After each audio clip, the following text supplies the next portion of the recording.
Bem-vindos de regresso agora à segunda parte do TPM, este episódio especialíssimo do 433 Losango, só exclusivamente com a temática do TPM, o segmento que costuma fechar os nossos episódios.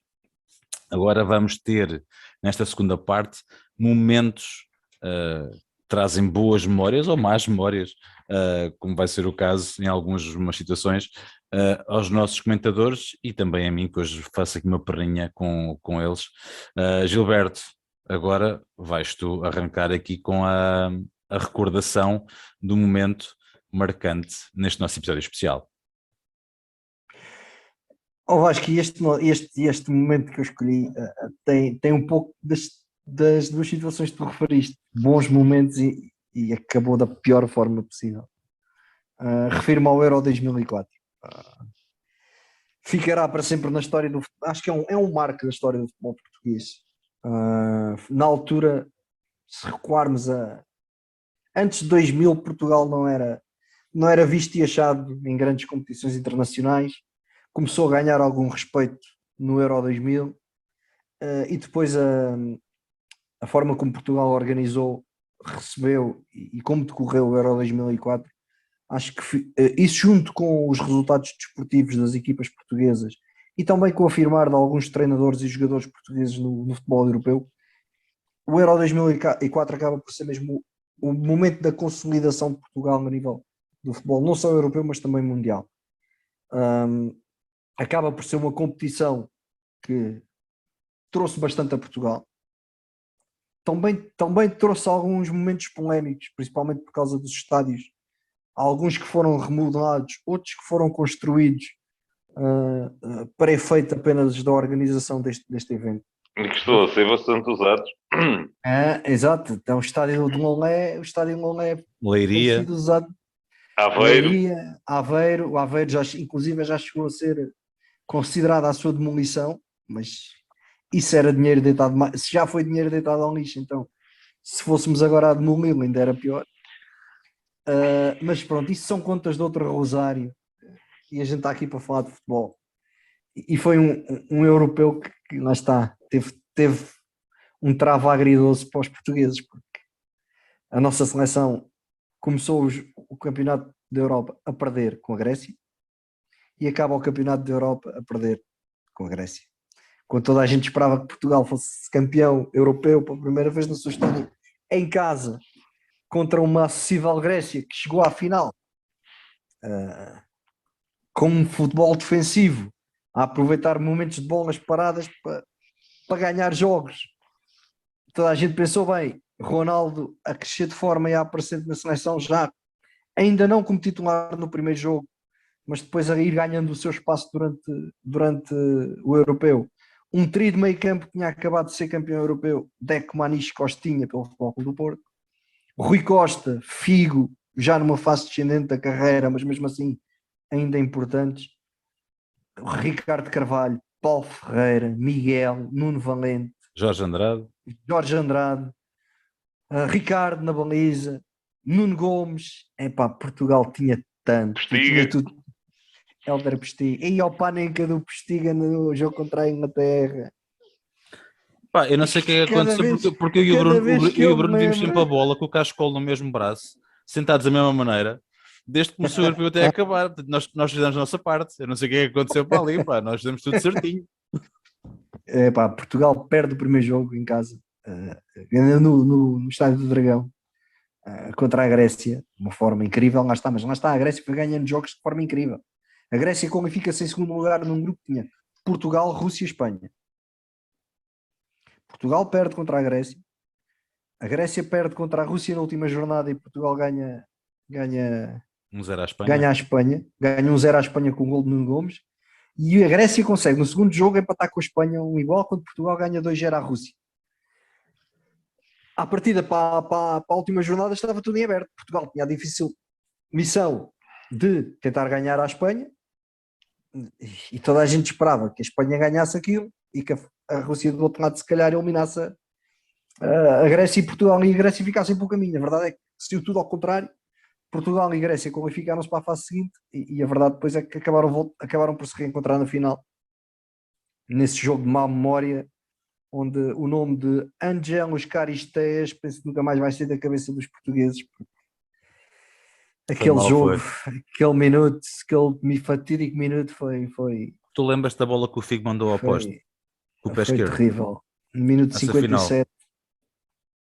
Aquele Não, remate. essa já não me Eu lembro. estava com o Bruno a ver a bola e credo, quando ele mete aqueles avançado anterior, mete o pé para o pé esquerdo, eu assim, a gente a ver a bola a fazer a curva, e a certinha, é agora, bomba. Ih, cara, não está nas cartas. Um europeu que fica, curiosamente, dos grandes favoritos a ganhar o europeu. Alguns foram ficando pelo caminho na fase de grupos. Caso, por exemplo, lá está a Espanha, que era uma das grandes candidatas já na altura, mas na altura não ganhavam nada. Eram sempre candidatos, mas nunca ganhavam nada. No grupo B, a França e a Inglaterra fizeram o seu trabalho. No grupo C, a Itália foi para casa mais cedo, eliminada pela Suécia, Zlatan Ibrahimovic, e pela Dinamarca. E no grupo D, a Alemanha também foi para casa mais cedo, tendo-se qualificado a Holanda. E para mim, se há a equipa que tinha merecido ganhar o europeu, se não fosse República Portugal, Checa. era a República Checa. E eu, na altura, antes do Também europeu, foi para o Penic graças à Grécia. graças à Grécia, um gol do central Troianos delas, aos 101 minutos, portanto já em prolongamento, arrumou aquela que teria sido a final Jogador da mais... Roma, se não estou em erro, na Se não, altura. na altura penso que sim. Que na altura se teria sido o jogo perfeito para a final do Euro, seria um República Checa-Portugal, que sem dúvida eram as duas equipas que mais, as duas seleções que mais mereciam estar na final. Eu, curiosamente, dizia eu que antes do Euro começar, eu fiz uma bold prediction com alguns colegas meus na altura, de que a República Checa chegaria à final desse europeu. O pessoal dizia: tu estás maluco, não passam da fase de grupos, estás maluco, não passam da fase de grupos. A verdade é que não foram, mas foi quase. E tinha uma equipa fantástica, se alguns de vocês se lembram. Rosicky, Baros, Kohler, and so on. Boborski ainda. Os Falusi, Petr Cech, Repka. o Tomás Repka, ora bem, Jankulovski. Era uma equipa, era uma seleção. Esquecemos-nos de um ao Bruno. Até é crime. Pavel Nedved. Passámos-nos todos e esquecemos deles. Também lá estava esse. Crack. Eliminados na meia-final pela terrível Grécia de Roto Reago. Portugal fez depois dessa vitória com a Espanha por 1-0 com o gol de Nuno Gomes e que nos qualifica para as fases de eliminar. Apanhámos a Inglaterra naquele mítico jogo das grandes penalidades. 2-2 ao fim dos 90 minutos. Dos 120 minutos. Como é que foi, Bruno? Como é que foi? Um grande gol do Rui Costa ainda no prolongamento. Mas falhou o penalti. Não estavas a minha casa, Gil, nesse dia, porque estava este e eu a ver a bola e o Michael Lone marcou primeiro e este, Vasco, larga a carne, pá, já marcaram. Quem? A Inglaterra. E eu, bomba, que se lixa a carne. Tudo a ver a bola. Jantamos duas garrafas de vinho, acho eu. Foi o nosso jantar. E depois foi o penalti do Postiga. E depois foi o Ricardo a defender o penalti do Darius Vassal sem luvas. E a seguir o Ricardo diz: marco eu, e marcou o penalti. E a verdade é que a gente mandou os ingleses para casa com o Mendamelão. Não me esqueço da cara do Eriksen e dos jogadores na altura. O Eriksen era o selecionador inglês. E a cara do David Beckham, que falhou logo o primeiro penalti. Mas aquilo foi um jogo mítico. Depois a brilhante exibição contra a Holanda nas meias finais. Um golaço do Manis. Eia, qualquer coisa de fantástico. E depois pronto, lá está. Aquela final, um banho de multidão de Alcochete até ao Estádio da Luz, a acompanharem o autocarro da seleção portuguesa. A cavalo, a pé. De bicicleta, de moto, que foi de barco, quando eles passaram a ponte. Foi fantástico. Obrigado, Scolari, pela mensagem que mandou, porque as bandeiras penduradas nas varandas que ainda hoje vemos quando Portugal vai a um aconteceu lá fora, é por causa do Scolari que convidou a população nacional a toda a pôr as bandeiras nas varandas, nas janelas. E a senhora do Caravaggio. E a senhora do Caravaggio. E ao Mortosa. E ao bigode do Mortosa. Momentos míticos deste Euro 2004, que lá está, como eu disse há pouco, foi começar também do Cristiano Ronaldo a afirmar-se na seleção portuguesa. Ele que ainda na altura ainda não era discutível. Tinha os dentes tortos. Ainda era um cachopo. Tinha os dentes tortos e tal. Tinha acabado de chegar a Manchester. Dentes tortos e tudo. Não nos podemos esquecer que, apesar de tudo, a Grécia arrumou a Espanha na fase de grupos, não é? Tinha ganho já a Portugal. Arrumou com a França nos quartos de final. O resultado 1-0. Mais uma vez de uma bola parada. Mais uma vez perto do final do jogo. Arruma com a República Checa e depois pronto, faz aquela desgraça no Estádio da Luz. Portugal perdeu o Miguel muito cedo nesse jogo. Paulo Ferreira, que também tinha vindo ser campeão europeu, estava sem ritmo. Parecia que estava sem, não estava bem. Ele tinha começado como titular. Não nos podemos esquecer que no primeiro jogo, do primeiro para o segundo jogo, o Scolari ia para uma verdadeira revolução no 11, porque ele teimosamente no primeiro jogo não quis apostar nos jogadores do Futebol Clube do Porto. Curiosamente apostou só no Paulo Ferreira e no Nuno Valente. Os do meio campo, aquele trio fantástico. Ricardo Carvalho também era titular já. Fernando Couto foi um dos que foi encostado. Sai o Couto, entra o Carvalho, sai o Paulo Ferreira, entra o Miguel, sim. Remodela o meio campo todo para Costinha, Mano e Chideco, entra Ronaldo na equipa, saiu o Rui Costa, mantém o Figo e depois era Nuno Gomes, Postiga. Mas é assim, acho que vamos todos recordar o Euro 2004, mas sempre com aquele travezinho amargo daquela final perdida no Estádio da Luz. Mas, Vasco, eu passo-te a bola e já agora, pronto. Passa. A redenção viria a acontecer 12 anos mais tarde, não é? 12 anos depois, pá. 12 anos depois. O meu momento é o Euro 2016. Epá, o momento da redenção, como diz o Gílio muito bem, em que Portugal finalmente conquista a Europa. Finalmente Cristiano Ronaldo ganha um título de seleções. Finalmente Fernando Santos faz alguma coisa de jeito, mas depois daí para a frente estragou tudo. Mas já falámos sobre isso uma vez, não vale a pena matar o homem. É assim, Portugal faz um europeu sem ganhar um jogo, a não ser o último da final, o que é extraordinário. A nível de tempo regulamentar também não conseguiu, aliás. Na França ganhou um. 2-0 na meia-final do País de Gales. País de Gales, sim. Mas, Portugal consegue ter 3 empates na fase de grupos e qualifica-se à mesma, graças às novas regras implementadas naquele europeu. A Islândia, 1 igual, Nani, foi quem marcou. Contra a Áustria, 0-0. E contra a Hungria, 3-3. Aquilo que nunca mais acabava aquele festival de golos, com Nani e 2 de CR7, que nos qualifica para a fase do mata-mata, como diria Scolari. Tinha falhado um penalti com a Áustria. Aquilo nos oitavos de final, aquilo foi um gol de Quaresma, foi aos 117 minutos, foi um gol que contra a Croácia valeu uma qualificação, foi uma explosão gigantesca, aquilo estava complicadíssimo, mas Quaresma desbloqueia ali a coisa e lá nos envia para os quartos de final, e esses quartos de final foram, como é que eu ia dizer?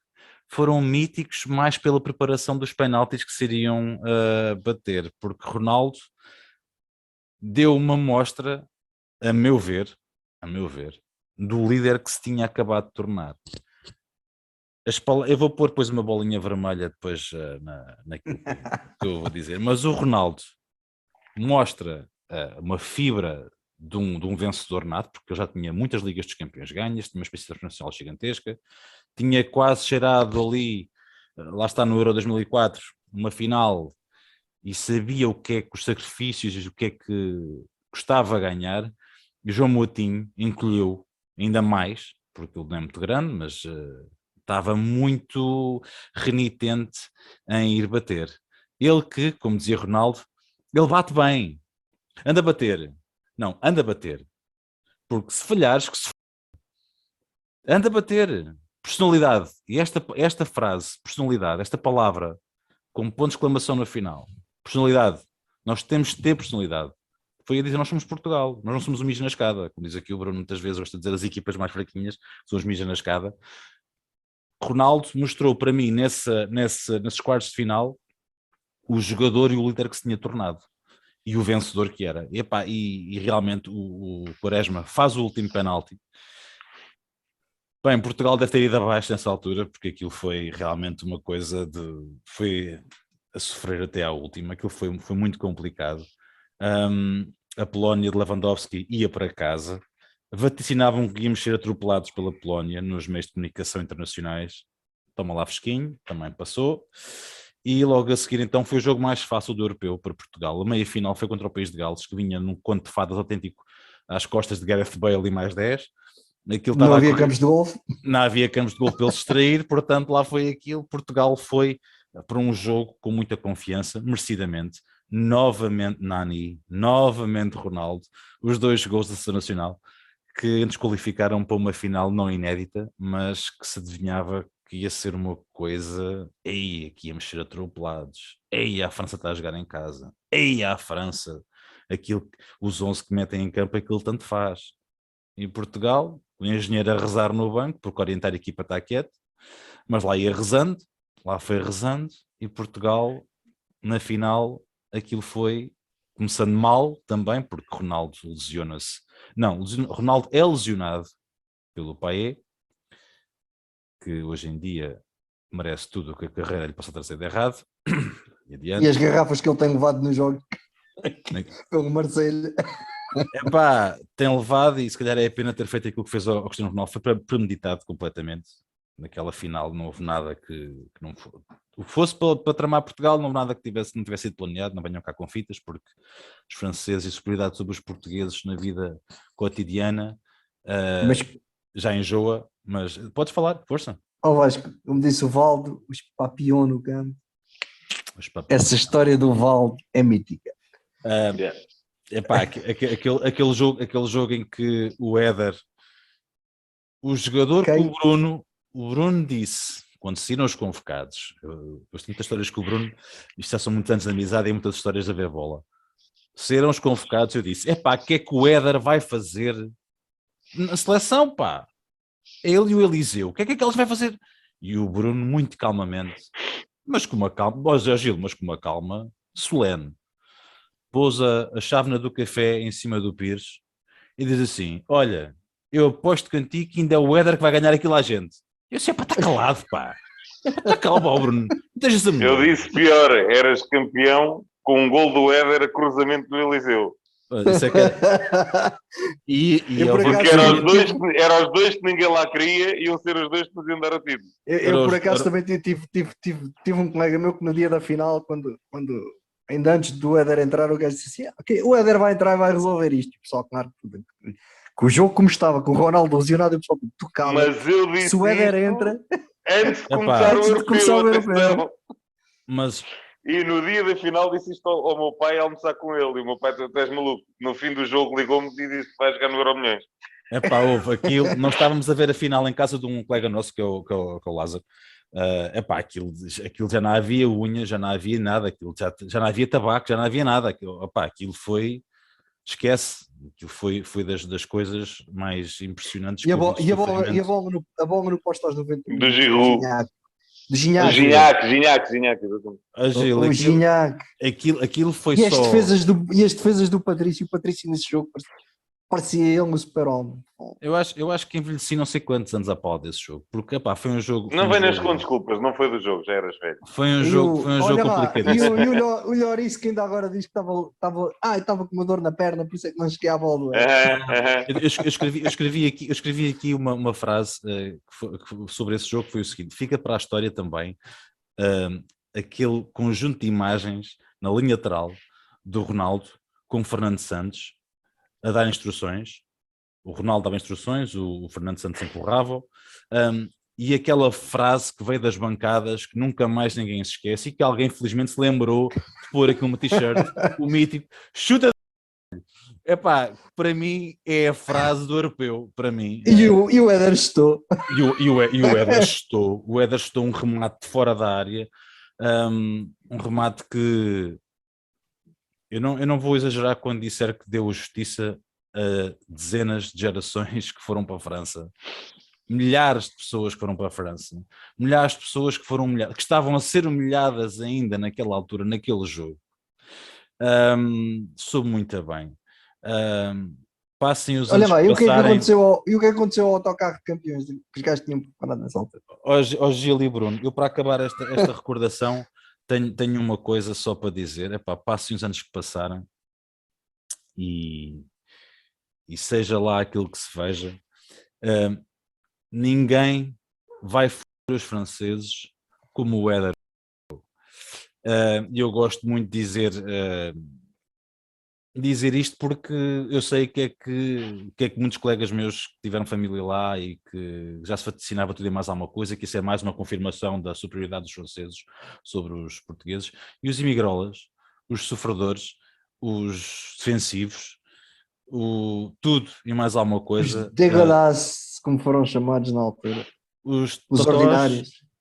conseguiram Traduzida à letra. vencer o europeu na casa deles, no Parque dos Príncipes, soube muito bem, e eu acho que nunca saltei tanto na minha vida naquela rotunda como no dia em que Parte dos Portugal... Príncipes, não o Estado da França. O Estado de Estado França, da desculpa. França. Nunca saltei tanto naquela rotunda como naquele dia. Santarém estava linda e maravilhosa, e posso dizer que o resto do país também estava certamente a comemorar, foi muito bom, foi o momento alto do futebol português, e esperamos nós que se repita mais vezes, e de preferência ser Fernando Santos na liderança da seleção. Ponto número 1. Deixa-me Força. só dizer duas coisas. Dá mais mérito ao Fernando Santos para aquilo que ele conseguiu nesse europeu. Porque se o Ronaldo foi líder, o Fernando Santos não foi menos naquele balneário. E ele uniu aquele... Eu só volto no dia 13 de junho. 11. Ponto. E 11. E com o caneco. Com o caneco.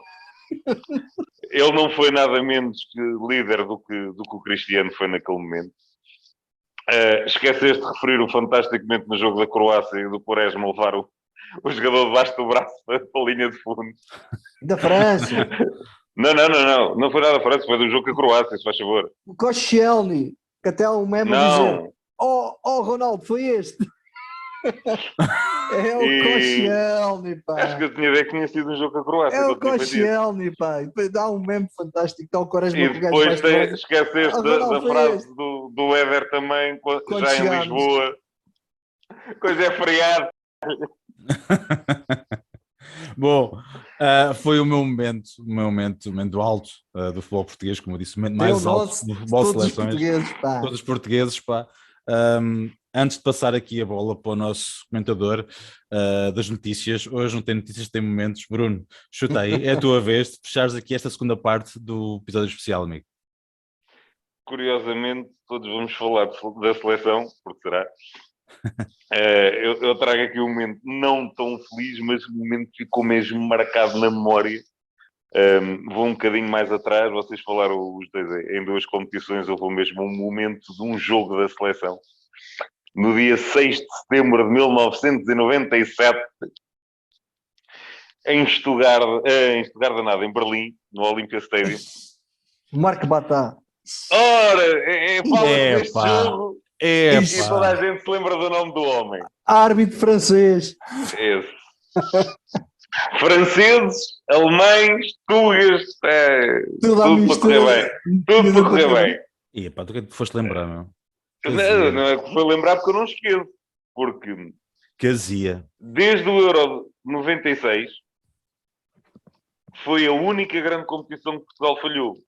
E falhou graças a este senhor, que toda a gente ficou a conhecer o seu nome, o senhor Marc Batá, que é um árbitro que ninguém se lembra dele de mais nada, simplesmente é o árbitro que deu a única expulsão da carreira do Rui Costa. A única expulsão da carreira do Rui Costa. Cazia. E foi expulso porque demorou muito tempo a sair do campo. Não chegou para ir a demorar 25 segundos a chegar à linha lateral. Voltando o filme um bocadinho atrás, jogo contra a Alemanha, a fraquinha Alemanha da altura também. Campeões europeus. Campeões europeus e com uma equipa fraquíssima, que é que eu não pedi. E Portugal, a jogar a qualificação para o Mundial, está a ganhar 1-0 com um golão do Pedro Barbosa, depois de comer uns quantos croissants, marca um grandíssimo golo e vai haver uma substituição ao minuto 74, Portugal a conseguir aguentar 1-0, fazer a gestão do jogo e tal. E sai o Rui Costa e vai entrar um rapazinho que também era conhecido por ter pouca garra e ter pouca vontade de jogar futebol, tal como agora nas linhas laterais como treinador é igual, que era o Sérgio Conceição que estava para entrar, que era para ele também gosta muito dos alemães, vingou-se depois uns anos mais tarde também, mas isso é outra história. E o árbitro, pronto, dá o segundo amarelo ao Rui Costa, que ficou incrédulo a olhar para ele e disse: o que é que estás a fazer? E acabou por expulsar o Rui Costa. Depois, Portugal com 10, a coisa foi mais complicada. E um senhor que tinha sido suplente utilizado nesse jogo, o senhor Ulf Kirsten, também tinha algum jeito para marcar golos, empatou o jogo. e Portugal acabou fora do Mundial de 98. Não Desde havia aí, playoffs na altura. não havia playoffs, não falhou mais nenhuma qualificação, não falhou mais nenhuma fase final, esteve presente em todas. Podia ter sido seguido, e podia e deveria ter sido seguido desde 96. Falhámos 98 graças a este senhor. O Rui Costa contou no momento, quando foi os 20 anos do acontecimento, contou uma história até caricata que uns anos mais tarde, este senhor, se é que se pode chamar de senhor, veio como observador dos árbitros da UEFA num jogo de Champions no Estádio da Luz e foi pedir desculpas ao Rui Costa. Mas ele Ao que pediu o Rui desculpas Costa- ao Figo e ao Fernando Couto e ao Bahia porque habitou um Sim, jogo sim, do sim. Barcelona nessa época logo a seguir. Foi pedir desculpas ao Rui Costa e o Rui Costa disse: eu aceito as tuas desculpas quando pediste desculpas ao meu país. E virou Rui Costa. Palhaço. Pronto, ficou despachado. Como eu digo, eu não me esqueço, lembro perfeitamente do jogo, lembro da jogada do gol do Barbosa, Também que vem eu, do lado pá. esquerdo para o meio, Eu nem E com acreditei o que tínhamos remate- marcado. com um remate rasteirinho, a bola vai lá para dentro. Não sei se era o Oliver Kahn na baliza, mas eu creio que era. Se ainda era o Kopka, mas acho que Não, já era não, o era o- Oliver Kahn. Era o bacana já, de certeza. Já era, de Ou era o certeza. Lehmann? Não, que o Kopka foi o campeão europeu.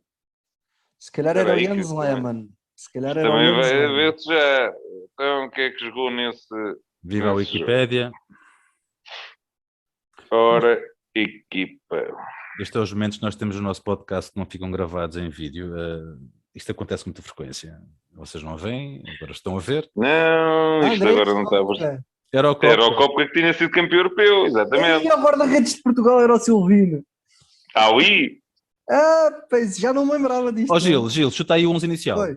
Portugal. Portugal ou da Alemanha? Silvino, Beto Dimas, Hélder Oceano, Paulinho Santos, Paulo Sousa, Rui Costa, Barbosa, João Vieira Pinto e Luís Figo. No banco, Rui Correia, Abel Xavier, Dani, João Manuel, Sérgio Conceição, Domingos Paciência, Pedro Pauleta. Quem era o nosso selecionador? Artur Jorge. Artur Jorge. O Artur Jorge também não deixa grandes saudades ao nível de seleção, mas pronto. Mas. A Alemanha também era fraquinha. era. Kopka, Ele- Reuter, Novotny, Heinrich Kohler, Ih. Helmer, Hassler, Ziga, Bassler, Klinsmann e Bierhoff. E o Klinsmann e o E depois entrou o Kirsten. Ainda tinham Oliver Kahn no banco, Babel, Warren, Starnat, Voth, Kirsten e Bobic. E o Freddy Bobic. Deus te Hoje livre, em dia é homem. diretor desportivo do Stuttgart. E nós estávamos a ganhar esse jogo e se não fosse aquele anormal, tínhamos ido verdade. ao Mundial de Epá, 98. Quer dizer, no meio disto do TPM, que era suposto ser uma coisa alegre, eu trago um momento bom, vocês têm dois momentos maus. Epá, credo. Mas pronto, vamos agora. Era suposto ser momentos marcantes e as coisas E mais bem também marcantes. marcam. E bem, mas sim, e esse então, Bruno. Epá, acho que É toda a o gente que eu se lembra onde digo, é que viu essa bola. foi a única expulsão do Rui Costa, aquilo é absurdo. Foi Ele péssimo. não Opa, teve mais. é esse epá, e era o árbitro do infame jogo no Euro 2000. Eu na altura ainda durante alguns anos me recordei do mas do esse, nome Gil, o fiscal de linha que marcou. é Mas o penalti. homem tinha razão, é penalti. Gil, é penalti. Como diz o Hoje em outro, dia- a única coisa ali é que ao contrário aquilo não era marcado de maneira nenhuma. Exatamente. É a única coisa. Exatamente. É a única Se fosse coisa. o teu ramo a fazer aquilo, Pois, ei, batatas. ninguém viu, Sei, ninguém sei, sabe. Enfim. Se o Henry conseguiu fazer o que fez no jogo com a Irlanda, Ixi, isto aí não outro. foi nada. Bom, Como é que aquilo se marcava num gol de ouro, no gol de ouro, como é exatamente. que eu marcar um penalti a favor de Portugal contra a França? E afinal foi assim que ganhamos também contra a Itália, gol 3 Bom, meus amigos, vamos fazer aqui a segunda pausa, outra pausa, a última deste nosso episódio especial. Vamos reagrupar, acalmar aqui o nervo e beber um chazinho para ver se estes nervos com as recordações negativas acalmam. Bom, vamos marcar enquanto for daqui uns minutos. Até já, rapaziada. Um abraço.